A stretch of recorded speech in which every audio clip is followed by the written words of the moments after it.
Saya awali, Assalamualaikum warahmatullahi wabarakatuh. Perkenalkan nama saya Galih Hidayatullah, NIM 220411042, kelas 3F, dari Prodi D3 Teknik Komputer, Politeknik Harapan Bersama Kota Tegal.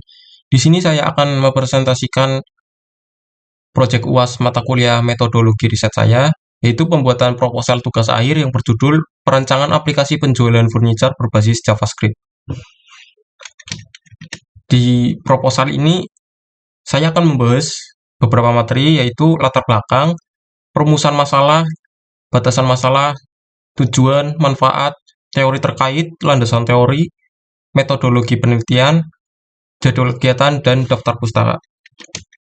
Oke, yang pertama kita masuk ke latar belakang. Latar belakang dari penelitian dan pembuatan aplikasi ini adalah karena pada perusahaan Aji Jati Furniture akan berencana meningkatkan penjualannya dengan menggunakan aplikasi. Nantinya aplikasi ini akan berfokus pada teknologi, perluasan pasar, dan optimalisasi operasionalnya. Aplikasi ini tidak hanya akan meningkatkan pengalaman belanja bagi pelanggan saja, tetapi juga dapat membantu manajemen stok, pelacakan penjualan, dan analisis data. Dengan langkah ini, perusahaan berharap kontribusi positif pada pertumbuhan bisnis dan kepuasan pelanggan, serta memperkuat posisinya sebagai pemimpin di industri furniture. Untuk rumusan masalahnya, di sini bagaimana sih pengembangan aplikasi penjualan dapat meningkatkan efisiensi operasional, memperluas pangsa pasar, dan meningkatkan kepuasan pelanggan di Aji Jati Furniture. Batasan masalahnya adalah penelitian ini hanya akan berfokus pada aspek efisiensi operasional, perluasan pangsa pasar, dan kepuasan pelanggan saja. Aspek lain seperti pemasaran, keuangan, atau aspek manajemen sumber daya manusia tidak akan dibahas secara mendalam di penelitian ini. Untuk tujuan dan manfaat penelitian, tujuan penelitiannya yaitu menginvestigasi dampak positif pengembangan aplikasi penjualan terhadap efisiensi operasional, perluasan pangsa pasar, dan peningkatan kepuasan pelanggan di perusahaan ini. Yang kelima, untuk manfaat penelitiannya yaitu yang pertama memberi wawasan yang mendalam kepada perusahaan Aji Jati Furniture tentang bagaimana sih penerapan aplikasi penjualan dapat meningkatkan kinerja bisnis, memperluas pangsa pasar, dan meningkatkan kepuasan pelanggan sehingga mendukung pertumbuhan perusahaannya dalam era digital saat ini. Untuk yang kelima adalah teori terkait. Di sini saya mengambil beberapa teori. Yang pertama yaitu dari Walim, Hananda Priyandaru, Nurul Widiati, dan Muhammad Raihan dari Universitas Bina Sarana Informatika yang berjudul Rancang Bangun Pemrograman Penjualan Furniture Indoor dengan Metode Waterfall Berbasis Java Desktop, volume 1, nomor 1, Desember 2021. Dan yang kedua dari Sandi Ardiansyah dan Muhammad Sofyan Hidayat Asman yang berjudul Rancang Bangun E-commerce Toko Furniture. Oke, yang berikutnya adalah landasan teori. Di sini berisi beberapa istilah yang saya gunakan dalam penelitian. Yang pertama adalah istilah furniture. Istilah furniture adalah sebagai berikut. Mebel atau furniture adalah perlengkapan rumah yang mencakup semua barang seperti kursi, meja, dan lemari. Mebel berasal dari kata movable yang artinya bisa bergerak. Pada zaman dahulu, meja, kursi, dan lemari relatif mudah digerakkan dari batu besar, tembok, dan atap. Sedangkan kata furniture berasal dari bahasa Prancis, yaitu fournisseur, 1520–30 Masehi. Furniture mempunyai asal kata fournir yang artinya furnis atau perabot rumah atau ruangan. Walaupun mebel dan furniture punya arti yang berbeda, tapi yang ditujukan sama, yaitu meja, kursi, lemari, dan seterusnya. Untuk istilah yang kedua adalah aplikasi.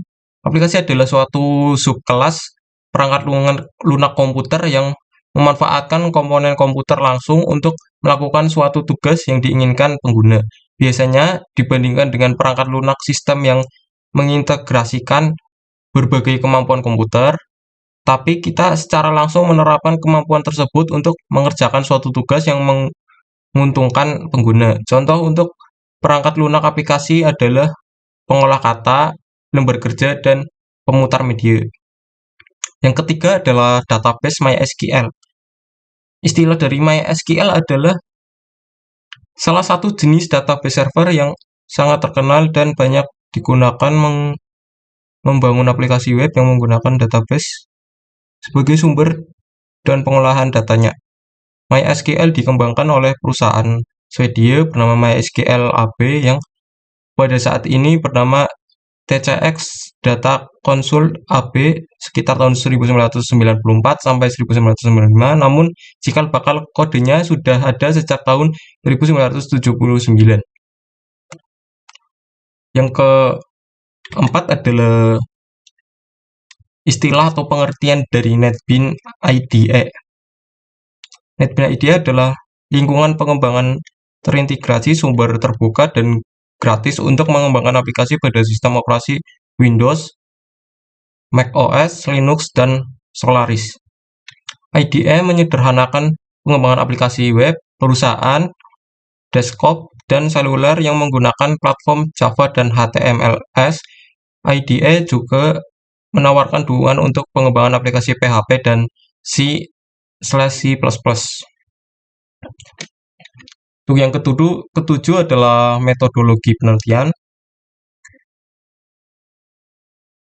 Yang pertama adalah prosedur penelitian.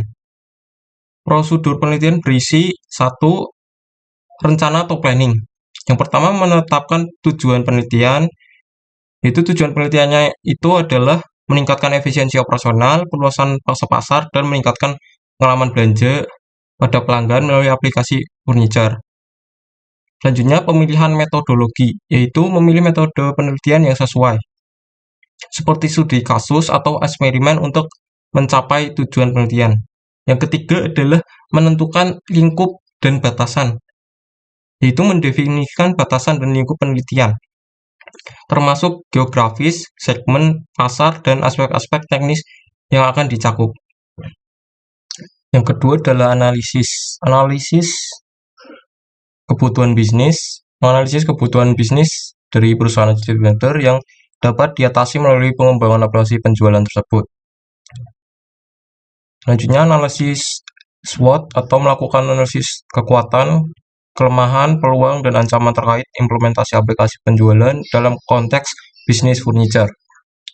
Dan yang ketiga adalah studi literatur, yaitu melakukan studi literatur untuk memahami praktik terbaik dan tren terkini dalam pengembangan aplikasi penjualan di industri sejenisnya. Yang ketiga adalah rancangan atau desain. Pertama, desain sistem, yaitu di sini kita merancang sistem aplikasi penjualan termasuk arsitektur, perangkat lunak, database, dan antar muka pengguna.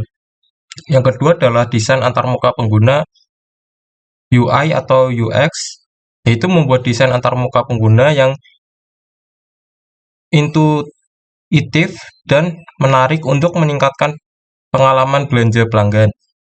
Yang ketiga adalah penyusun rencana pengujian, yaitu menyusun rencana pengujian yang mencakup pengujian fungsional, pengujian performa, dan pengujian pengalaman pengguna. Selanjutnya adalah implementasi. Pengembangan aplikasi, yaitu memulai proses pengembangan aplikasi berdasarkan desain yang telah disepakati dengan memperhatikan prinsip-prinsip pengembangan perangkat lunak yang baik. Yang kedua, pengujian dan debugging, yaitu melakukan pengujian fungsional dan debugging untuk memastikan bahwa aplikasi akan berjalan dengan lancar dan sesuai dengan spesifikasi. Selanjutnya adalah pelatihan pengguna, yaitu memberikan pelatihan kepada pengguna termasuk karyawan atau pelanggan terkait cara penggunaan aplikasi dengan efektif. Selanjutnya adalah implementasi penuh, yaitu melaksanakan implementasi penuh aplikasi penjualan termasuk migrasi dari data yang dibutuhkan dan memastikan integrasi dengan sistem yang sudah ada.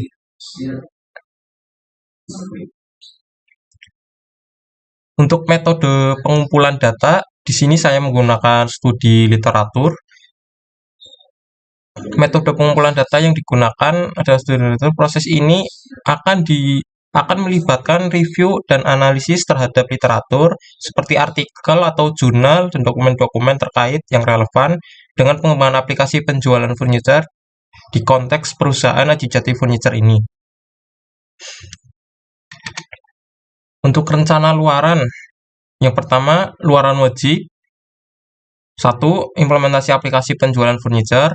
Rencana ini bertujuan untuk mengimplementasikan aplikasi penjualan furniture yang telah dikembangkan sesuai dengan kebutuhan perusahaan. Proses implementasi akan mencakup peluncuran resmi, integrasi dengan sistem yang sudah ada, dan pelatihan karyawan terkait.